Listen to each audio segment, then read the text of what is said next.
नमस्कार विद्यार्थी मित्रांनो, व्यंकटेश एज्युकेशन अँड संस्कृती या आपल्या चॅनलवर सर्वांचे सहर्ष स्वागत आहे। आजच्या व्हिडिओमध्ये आपण व्यवहारी अपूर्णांक स्कॉलरशिप शिष्यवृत्ती परीक्षा इयत्ता 5वी विषय गणित याच्यामधील व्यवहारी अपूर्णांक समच्छेद व भिन्नछेद अपूर्णांक त्याच्यामध्ये तुलना, अपूर्णांकांची तुलना, अपूर्णांकांची बेरीज, अपूर्णांकांची वजाबाकी, अपूर्णांकांचा गुणाकार या गोष्टी आपण पाहणार आहोत। आजच्या व्हिडिओमध्ये आपण या घटकावरील स्वाध्याय 14.1 सोडून घेणार आहोत। चला तर मग करूया सुरुवात। बघा इथे पहिला प्रश्न आहे, आकृतीमधील छायांकित न केलेला भाग कोणत्या भूखंडाने दर्शवाल। आता सगळ्यात महत्त्वाचं म्हणजे एकूण भाग किती आहेत ते मोजूया। मग बघा 1 2 3 4 5 6 7 8 एकूण भाग आहे 8। आपल्याला काय विचारलं, छायांकित न केलेला, मग न केलेला म्हणजे जो व्हाईट रंगाचा आहे तो, मग 1 2 3 मग किती आहे एकूण 3/8 हा न छायांकित केलेला भाग आहे, म्हणजे न रंगवलेला भाग आहे। म्हणून मग इथे आपल्या प्रश्नाचं उत्तर किती आहे 3/8, पर्याय क्रमांक 2। खूप सोपा प्रश्न होता, पर्याय क्रमांक 2 हे आपल्या प्रश्नाचं उत्तर आहे। पुढचा प्रश्न बघूया, 8/9 पेक्षा मोठा चौकोनछेद 11 या विधानातील रिकाम्या चौकटीत पुढीलपैकी कोणता अंक लिहाल। आता सगळ्यात महत्त्वाचं म्हणजे इथे काय आहे तर बघा, आपल्याला माहिती आहे की ज्यावेळेस आपल्याला इथली संख्या माहीत नसते तर यांचा छेद समान आहे का नाही आहे, म्हणजे आपल्याला पहिल्यांदा छेद समान करून घेतला पाहिजे। मग छेद समान करून घेण्यासाठी काय करायचं असतं, आपण या दोघांना म्हणजे यांचा तिरकस गुणाकार करायचा, या दोघांना दुसऱ्याच्या छेदाने गुणायचं आणि या दोघांना इथल्या छेदाने। आता बघा 8ला जर आपण इथे 11ने गुणलं, बघा 8 गुणिले 11 आणि 9 गुणिले पण 11, कारण या दोघांना दुसऱ्याच्या छेदाने आणि या दोघांना दुसऱ्याच्या छेदाने। आता आपल्याला इथली वरची संख्या माहीत नाही, पण आपल्याला माहिती आहे की 11ला दुसऱ्याचा छेद कोण आहे 9 आहे, म्हणजे 11ला 9ने गुणायचं, म्हणजे इथे सुद्धा 9ने गुणायची इथली जी कोणती संख्या असेल। मग बघा 11 8 88, 11 9 99। आता बघा 11 9 99 छेद समान झालेला आहे। आता इथे कोणत्या संख्येने गुणले 9ने गुणले। मग बघा जर इथे आपण 7 अंक ठेवला आणि 7ला जर 9ने गुणलं तर 9 7 63 येईल। मग जर आपण इथे 63 ठेवला तर तो 88 पेक्षा छोटा आहे, पण इथे तर मोठ्या संख्येचे चिन्ह दिले, म्हणजे याच्यापेक्षा इथली येणारी संख्या मोठी आहे। मग पर्याय 1 घेऊन चालणार नाही। मग इथे आपण पर्याय 2 मधली 10 ही संख्या घेऊया। बघा 10 9 99, मग इथे जर आपण 10 घेतलं तर बघा 88 पेक्षा 99 मोठे आहेत, म्हणून मग हे चिन्ह 10 ही संख्या ठेवल्यावर योग्य ठरते। म्हणून मग इथे आपल्या प्रश्नाचं उत्तर आहे की चौकटीमध्ये 10 अंक येणार आहे। मग 10 कुठे आहे तर पर्याय क्रमांक 2 मध्ये। तिसरा प्रश्न बघूया, पुढीलपैकी कोणती आकृती 12/60 या अपूर्णांकांचा सममूल्य अपूर्णांक दर्शवते। आता बघा दिलेली ह्या आकृत्या आपल्याला दिलेल्या आहेत, आधी आपण याचं काय करूया, भाग जातोय तर भाग घालवून घेऊया। 12/60 आहे, मग बघा इथे भाग घालूया, 12 1 12 12 5 60, मग आपलं उत्तर आलंय काय 1/5, म्हणजे आपल्याला अपूर्णांक शोधायला सोपं जाईल। म्हणजे एकूण 5 भाग आपल्याला माहिती, जो छेदामध्ये संख्या तो एकूण भाग असतो, मग एकूण 5 भागापैकी एक भाग घेतलेला आहे। मग आता इथे पर्याय क्रमांक 2चा विचार केला तर बघा 1 2 3 4 5 एकूण भाग किती आहेत 5 आहेत, आणि त्याच्यापैकी रंगवलंय किती एक भाग, म्हणून इथे आपल्या या प्रश्नाचं उत्तर आहे पर्याय क्रमांक 2। आता इथे जर आपण घेतलं असतं तर इथे एकूण भाग आहेत 4 आणि त्याच्यापैकी घेतलाय 1, म्हणजे हे पहिला आहे। दुसऱ्यामध्ये एकूण भाग आहेत 5 आणि त्याच्यापैकी 1 घेतलाय, जे की आपलं उत्तरच आहे। आणि इथे तर येऊ शकत नाही, म्हणून आपलं इथे या प्रश्नाचं उत्तर कोणतं आहे 12/60 या अपूर्णांकाचा सममूल्य अपूर्णांक दर्शवणारी आकृती आहे पर्याय क्रमांक 2। म्हणून मी इथे आपल्या प्रश्नाचं उत्तर आहे पर्याय क्रमांक 2। चौथा प्रश्न, 4/7 7/4 2/28 आणि 5/14 यापैकी सर्वात लहान अपूर्णांक कोणता। आता जर आपण इथे विचार केला तर आपल्याला हे माहिती आहे की जर छेद समान असेल तर लहान मोठेपणा ठरवायला आपल्याला सोपा जातो, किंवा अंश समान असेल तरी लहान मोठा कोणता अपूर्णांक ते शोधायला सोपं जातं। पण इथे जर आपण बघितलं तर छेदही समान नाही आणि अंशही समान नाही, म्हणजे कोणतीच संख्या समान नाही। मग आता ओळखायचं कसं, मग इथे काय करायचं आहे तर आपण या छेदांचा यांचा आधी काय काढून घ्यायचा, या अपूर्णांकांचा आधी आपण लसावी काढून घ्यायचा। मग आता लसावी कसा काढायचा तर बघा खालच्या संख्या वरच्या संख्या आहेत तशा आपण ठेवूया। बघा मी इथे आहेत तसे अपूर्णांक लिहिते, 4/7 7/4 2/28 आणि 5/14। आता बघा आता आपल्याला माहिती आहे की आपण या सगळ्या जर छेदांचा विचार केला, यांचा जर लसावी काढायचा असेल तर या सगळ्यांच्या पाढ्यांमध्ये कोणती संख्या कॉमन आहे, तर 28 ही संख्या कॉमन आहे. कारण बघा 7च्या पाढ्यामध्ये पण 28 येतात. 7 चोक 28, 4 सत्ता 28, 28 एके 28 आणि 14 दुने 28. म्हणजे सगळ्यांच्या पाढ्यांमध्ये 28 आहेत. म्हणून मग 7ला जर 4ने गुणलं तर 28 येतं. मग छेदाला जर 4ने गुणले तर अंशाला पण काय करायचं, 4ने गुणून घ्यायचं. आता बघा 4ला 7ने गुणल्यावर 28 येते. मग खाली जर छेदाला 7ने गुणले तर अंशाला पण 7ने गुणून घ्या. 28ला 1ने गुणल्यावर 28 येते, म्हणून मग वर सुद्धा 1ने गुणून घ्या. 14ला 2ने गुणल्यावर 28 येते, म्हणून मग 5ला सुद्धा 2ने गुणून घेतलं. आता यांची उत्तरं काढूया. 4 चोक 16, 7 चोक 28, 7 7 49, 7 चोक 28, बेके बे 28 एके 28, 5 दुने 10, 14 दुने 28. बघा बरं, या सगळ्यांचा छेद समान आलाय. आता आपल्याला माहिती आहे ज्यावेळेस छेद समान असतो त्यावेळेस अपूर्णांक कोणता लहान आणि कोणता मोठा हे आपल्याला माहिती आहे. छेद समान आहे तर ज्याचा अंश लहान तो अपूर्णांक लहान आणि ज्याचा अंश मोठा तो मोठा अपूर्णांक. मग बघा 49 ते 28 हा मोठा अपूर्णांक आहे, आपल्याला लहान विचारले. मग इथे बघा 16, 49, 2 आणि 10 याच्यामध्ये 2 हा लहान आहे, म्हणून मग लहान अपूर्णांक कोणता आहे तर 2/28. मग 2/28 कुठे आहे तर बघा इथे 2/28 कुठे आहे, पर्याय क्रमांक 3 मध्ये. म्हणून मग इथे आपल्या प्रश्नाचं उत्तर कोणतं आहे, पर्याय क्रमांक 3. 5वा प्रश्न, 7/10, 6/20, 23/50 आणि 19/25 यापैकी सर्वात मोठा अपूर्णांक कोणता. हा प्रश्न सुद्धा सेम प्रश्न क्रमांक 4 सारखाच आहे, फक्त इथे आपल्याला मोठा अपूर्णांक काढायचा आहे. मग इथे सुद्धा आपण काय करायचं आहे, या छेदांचा लसावी काढून घेऊया.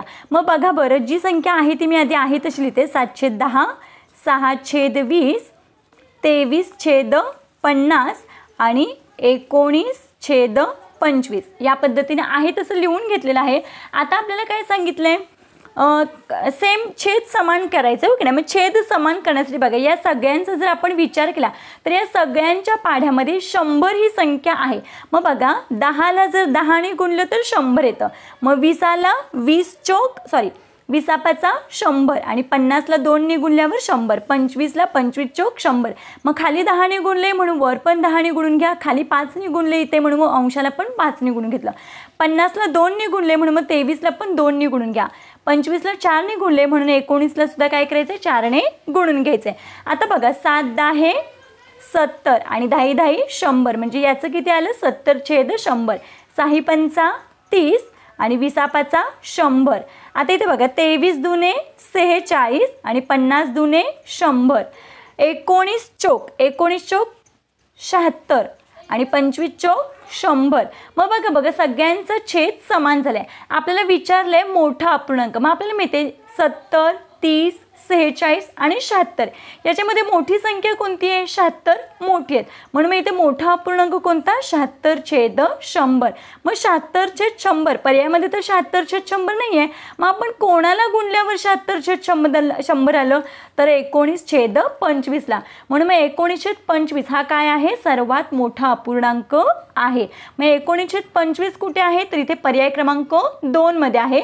म्हणून मग इथे आपल्या प्रश्नाचं उत्तर आहे पर्याय क्रमांक 2. आपण योग्य उत्तरला जे आपले उत्तर आले सोडून त्याचाच पर्याय क्रमांक आपण रंगवायचा आहे.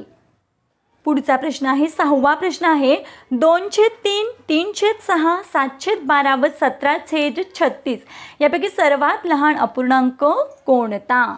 आता इथे सुद्धा आपण काय करू शकतो, काय करायचं, इथे सुद्धा आपण लसावी काढून छेद समान करून घ्यायचा आहे. मग या सगळ्या जर छेदांचा विचार केला तर या सगळ्यांमध्ये 36 हे समान येते.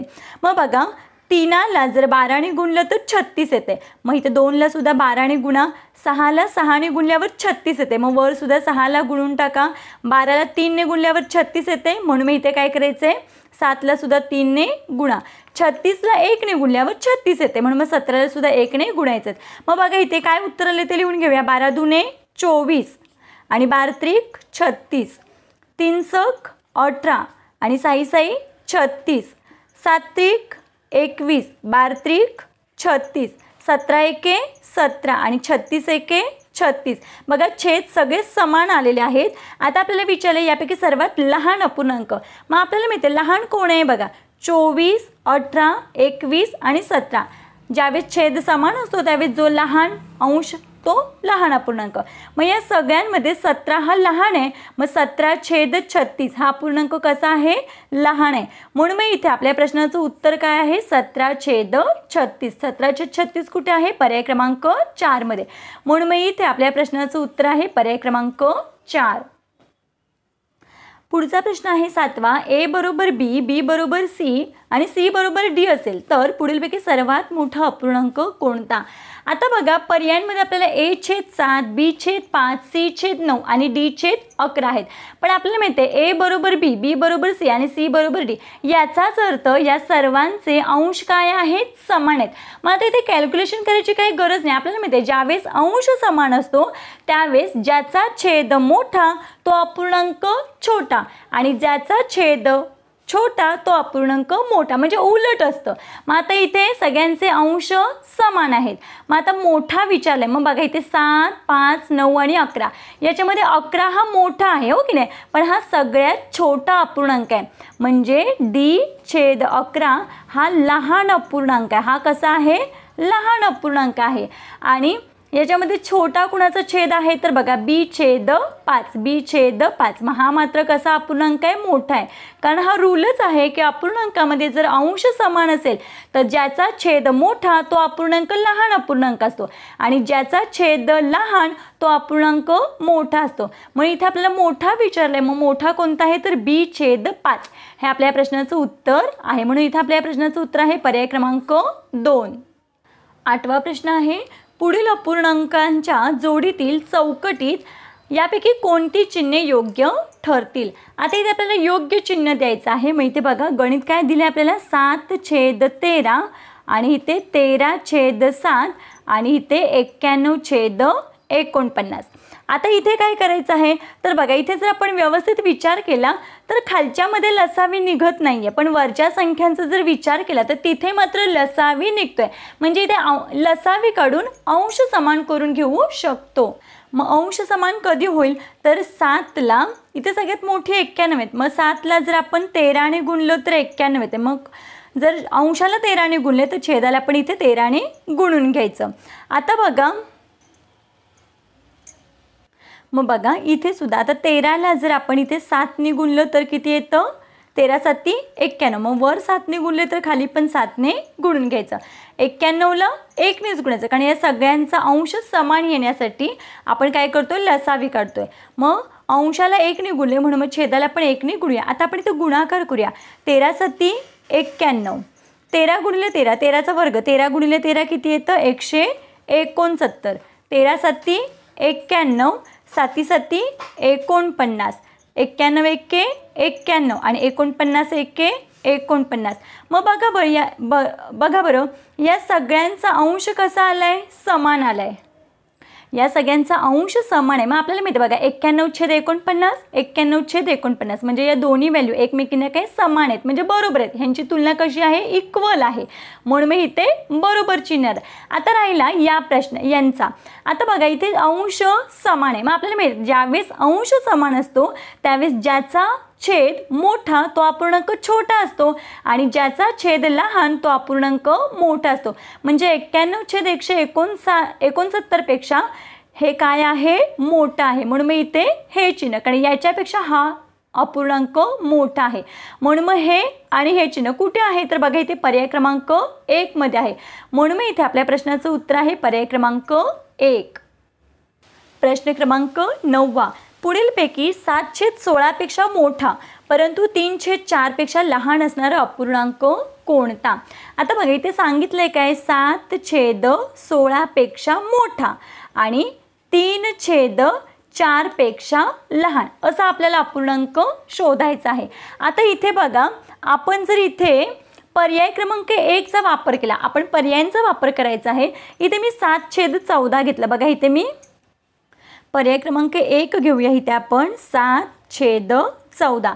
आता बघा या दोघांचा जर आपण विचार केला, पहिल्यांदा या दोघांचा विचार करूया, कारण याच्यापेक्षा आपल्याला हा अपूर्णांक मोठा पाहिजे. मग बघा इथे अंश समान आहे, ह्याचा पण अंश 7 आहे आणि ह्याचा पण अंश 7 आहे. मग ज्यावेळेस अंश समान असतो त्यावेळेस ज्याचा छेद लहान तो अपूर्णांक मोठा आणि ज्याचा छेद मोठा तो अपूर्णांक लहान, म्हणजे उलट असते इथे. मग बघा 7/16 पेक्षा हा अपूर्णांक कसा आहे, मोठा आहे. मग आपल्याला तेच विचारले 7/16 पेक्षा मोठा. मग बघा 7/16 पेक्षा हा अपूर्णांक मोठा आहे, कारण अंश समान आहे त्याच्यामुळे 16 पेक्षा 14 लहान आहेत, म्हणजेच हा अपूर्णांक काय आहे, याच्यापेक्षा हा अपूर्णांक मोठा आहे. हे झालं आता याचं दोघांचं. आता या दोघांचं जर आपल्याला तुलना करायची असेल तर याच्यापेक्षा हा अपूर्णांक कसा पाहिजे, लहान पाहिजे. मग आता इथे छेद पण समान नाही आणि अंश पण समान आहे. मग अशा वेळी आपण काय करतो, थोड्या वेळ आपण हे बाजूला लिहून घेऊया. 7/14 आणि 3/4. मग अंश समान छेद समान करून घेऊया आधी. मग काय करायचं, या दोघांना दुसऱ्याच्या छेदाने म्हणजे याला 4ने गुणायचं. मग बघा इथे 7 × 4 आणि इथे 14 × 4, म्हणजे या अपूर्णांकाला याच्या छेदाने गुणलं आणि या अपूर्णांकाला म्हणजे 3/4ला 14ने गुणलं. 14ने गुणून घेऊया. मग आता माहिती आपल्याला 7 चौक 28 आणि 14 एके 14, 14 दुने 28, 14 त्रिक 42, 14 चौक 56. इथे किती आलं, 56. आता बघा आणि या दोघांचा गुणाकार 14 त्रिक 42 आणि 14 चौक 56. बघा छेद समान झालाय. मग आता बघा 28 संख्या 42 पेक्षा लहान आहे, म्हणजे हा अपूर्णांक कसा आहे, लहान आहे. हा अपूर्णांक लहान आहे. मग आपल्याला माहिती आहे जी संख्या लहान असते तिकडे आपण असं टोक करतो आणि 28 पेक्षा ही संख्या मोठी आहे, म्हणजे याच्यापेक्षा हा अपूर्णांक कसा आहे, लहान आहे.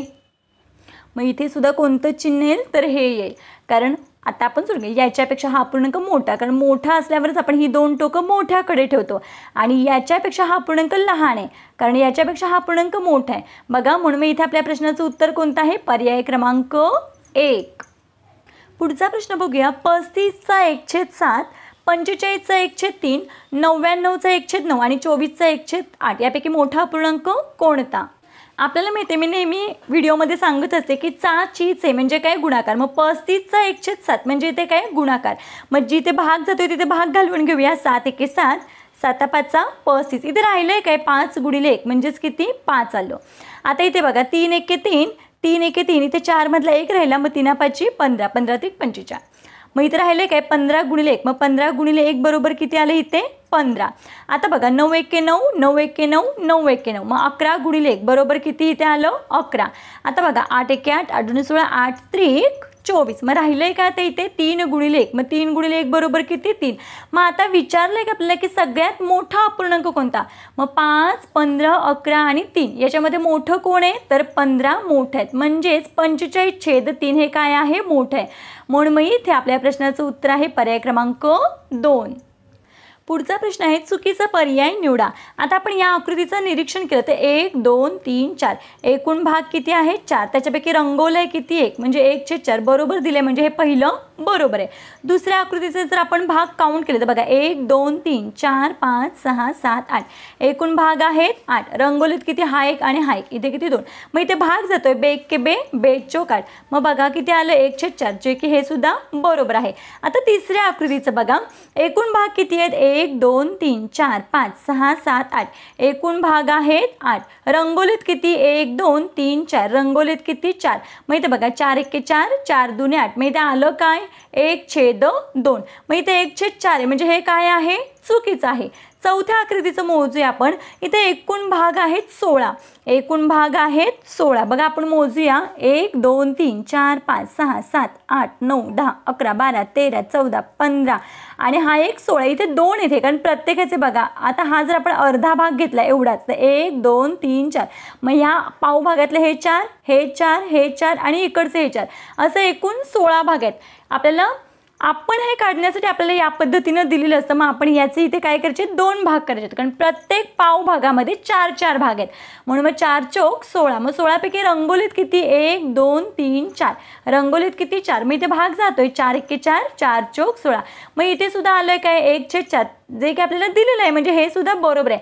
मग आपल्याला चुकीचं विचारलं होतं, मग चुकीचं काय आहे तर पर्याय क्रमांक 2 हे पर्याय क्रमांक 3 हे चुकीचं आहे, कारण तिथे काय येणार आहे 1/2.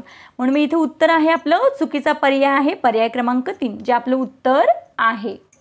या पद्धतीने आपण स्वाध्याय 14.1 आजच्या व्हिडिओमध्ये सोडवून घेतलेला आहे. आशा करते आपल्या सर्वांना व्हिडिओ आवडला असेल. व्हिडिओ कसा वाटला ते कमेंटमध्ये नक्की सांगा. भेटूया पुढच्या व्हिडिओमध्ये. तोपर्यंत नमस्कार. थँक्यू.